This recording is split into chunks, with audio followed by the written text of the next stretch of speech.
All right, daylight saving time is this weekend, and it's more important than ever to practice strong sleeping habits. Harvard sleep expert Dr. Rebecca Robbins joining us right now. Nice to have you back on Good Day New York.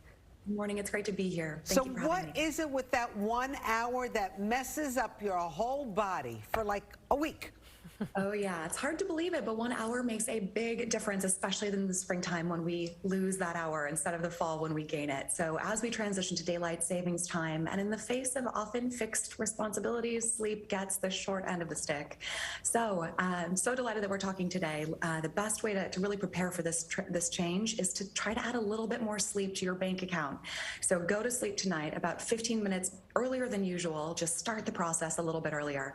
And the same thing tomorrow night as we ease this transition to have a little bit more sleep banked as we transition early Sunday morning. Interesting. So we can bank sleep. I wasn't sure that we could, but I'll try it. And then the other thing is kind of like really take a nice hot shower or a bath. Yes. A relaxing bedtime routine is essential. If you think about it, our days are crazy. Stress is at an all-time high. We're doing so much. We're consuming so much information, and sleep is a fundamentally different mindset. So you really want to kind of lean into that and reserve about at least 20 or 30 minutes to relax and unwind and fill that time with things you love, whether that's a couple pages in a book, a warm shower, really to kind of change your mindset and prepare your brain and your body for sleep. And it's not just about the mindset, it's also about like what you put inside your body in terms of food and eating, because I feel like we're going into this on the weekend. People go out late to eat dinners on Friday night and Saturday night, but that can really affect, your sleep come Sunday. Oh, exactly, Bianca. The timing of our meal consumption, especially dinner time, is an important consideration. If you eat too late, you could find yourself struggling, tossing and turning because you're fighting your body. Your body's trying to digest and you're trying to sleep. So keep an eye on how late you're eating dinner.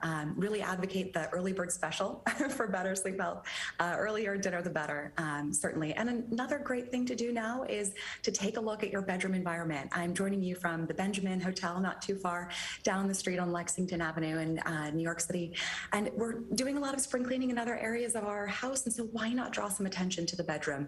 We really want to walk in and feel instantly relaxed, and design with kind of neutral colors. Beige, light blue are all great things to do, and look at your mattress and your pillows. If you're waking up and you have neck pain, or you're starting to look at your bed as maybe a stressful place and you can't remember the last time you bought your mattress, it might be time to refresh these elements. Or going to sleep when your room is dirty. I feel like that gives me so much anxiety, so that can probably be another factor in there. What about later in the afternoon? You're kind of tired. You need that coffee pick me up. Is that something you're trying to say pass on for this weekend?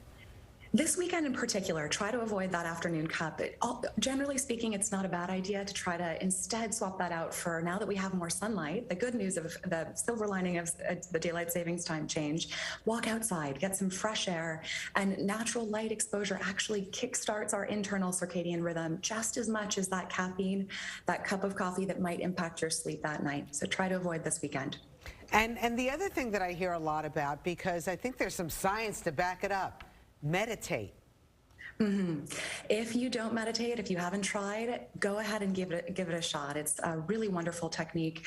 It's all about kind of finding peace in the moment, trying to separate ourselves from our stressful lives and the stressors all around us.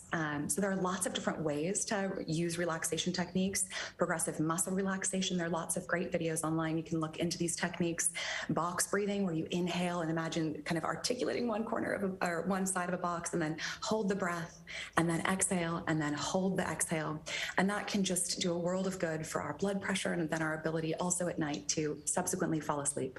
You know, I learned with the David Lynch Foundation, my kids use an app. There's not an excuse not to learn how to meditate. It's the best. I use the Calm app. I love it. Yeah. There's plenty of stuff out there. Now, what happens if you're tossing and turning in bed? Should you just keep yourself there and hope that eventually you fall asleep, or should you get out of bed? Rosanna, this is a great question, and this is a myth that if we stay in our bed when we're tossing and turning that we'll get some sleep. But instead, what we're doing is we're elevating our body temperature. We're also starting to associate our bed with a stressful experience. So change that up, and you want to kind of reset the brain, leave bed, keep the lights low, go for one of those meditation exercises, or reading a couple pages in a book, again, ideally outside of the bed, and then coming back when you're tired. Interesting. Okay, so Dr. Rebecca Robbins, people can find you at the Benjamin Hotel, right? Yes, indeed. So you help people who come and visit there go to sleep? Is that it? You don't get in bed with them, do you?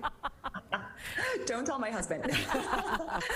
I'm an advisor for the hotel, so we've designed the guest rooms according to the science behind our sleep. Love Because that. if you think about it, travel and hotels are all about sleep, but so few really draw attention to the bedroom environment and making sure that it's conducive for our rest. Okay, good to know. Dr. Rebecca Robbins, appreciate you Thank coming on for Good Day. having me. Bye.